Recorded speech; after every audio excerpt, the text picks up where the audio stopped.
Guys, അപ്പോൾ ഇന്ന് എൻ്റെ ഒരു ഡേ ഇൻ മൈ ലൈഫാണ് ഞാൻ പറയാൻ പോകുന്നത്. അതായത് കാലിൻ്റെ വീട്ടിൽ ഞാൻ വരുമ്പോൾ ഒരു ദിവസം രാവിലെ ഇട്ടിട്ട് എന്തൊക്കെയായിരിക്കും ചെയ്യാന്ന്. അപ്പോൾ എല്ലാവർക്കും ഹായ്, ഒരു ഹായ് കൊടുക്ക് ഡാഡ്. ഓക്കെ, അപ്പൊ ഞാൻ രാവിലെ ഒരു 4-4:30 ആകുമ്പോ തന്നെ എണീക്കും. ഈശ്വര, ഇവിടെ ആരില്ലല്ലോ ഇതൊന്ന് പറഞ്ഞു ചിരിക്കാനായി. അല്ല, ഞാൻ പറഞ്ഞോട്ടെ.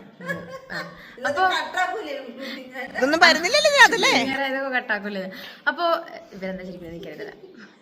അപ്പൊ 4-4:30 ആകുമ്പോ ഞാൻ എണീക്കും.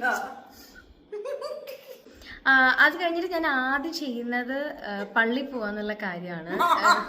എനിക്ക് ഭ്രാന്തായി പോയതാണ്, അത് നാട്ടുകാർക്ക് മൊത്തം ഭ്രാന്തായി. നുണയാണ് നുണ, കള്ളത്തുണ പറയരുത്.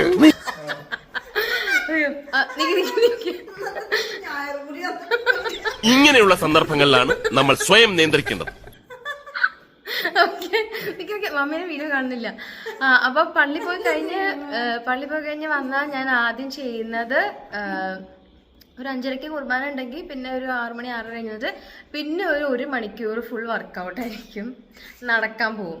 അത് കഴിഞ്ഞ് വന്നാൽ പിന്നെ എന്റെ ഏറ്റവും വലിയ വർക്കൗട്ട് എന്ന് പറയുന്നത് മിറ്റടിക്കലാണ്. ഞാൻ മിണ്ടാൻ പറ്റാതെ നിൽക്കുന്നതിന് ഞങ്ങളുടെ നാട്ടിൽ എന്താ പറയാന്നറിയോ? അണ്ണാക്കിലെ പിരിവെട്ടി. 1 കിലോമീറ്ററോളം മിറ്റം.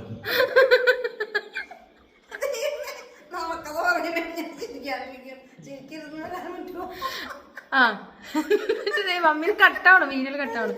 അത് ഇതിന് മിറ്റടിച്ച് കഴിഞ്ഞിട്ട് പിന്നെ ഞാൻ ചെയ്യുന്നത് ബ്രേക്ക്ഫാസ്റ്റ് ഉണ്ടാക്കും. അപ്പൊ ഞാൻ തന്നെയാണ് ഇവിടെ എല്ലാ കാര്യങ്ങളും ചെയ്യുക. മമ്മിക്ക് പ്രത്യേകിച്ച് ഒന്നും അറിയേണ്ട ആവശ്യം വരാറില്ല. കാരണം മമ്മിക്ക് ഒന്നും അറിയേണ്ട ആവശ്യമില്ല. രാവിലെ ഞാൻ ദോശ വേണോ, ദോശ ഉണ്ടാക്കും. അങ്ങനെ എന്ത് സാധനം ഉണ്ടാക്കാൻ ഞാൻ റെഡിയാണ്. പിന്നെ എന്റെ ഏറ്റവും വലിയ ഹൈലൈറ്റ് എന്ന് പറഞ്ഞു കഴിഞ്ഞാൽ പറഞ്ഞ പോലെ അനുസരിക്കും. ഓക്കെ, ഇപ്പൊ എനിക്ക് ഈ ലിപ്സ്റ്റിക് ഇടണം അല്ലെങ്കിൽ മേക്കപ്പ് ചെയ്യണമെന്നൊന്നും എനിക്ക് തീരെ ഇഷ്ടമില്ലാത്ത കാര്യമാണ്. പിന്നെ മമ്മി നിർബന്ധിക്കുന്നതുകൊണ്ട് മാത്രമാണ്.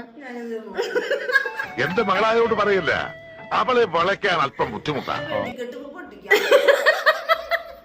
അപ്പൊ ഇത്രേ ഉള്ളൂ. എന്താ വേറെ എന്തെങ്കിലും പറയാനുണ്ടോ? ഞാൻ അതിൽ നോണായിട്ടൊന്നും പറഞ്ഞിട്ടില്ല. പിന്നെ ഇവരെന്തെങ്കിലും ചിരിക്കണമെന്ന് എനിക്ക് അറിയില്ല.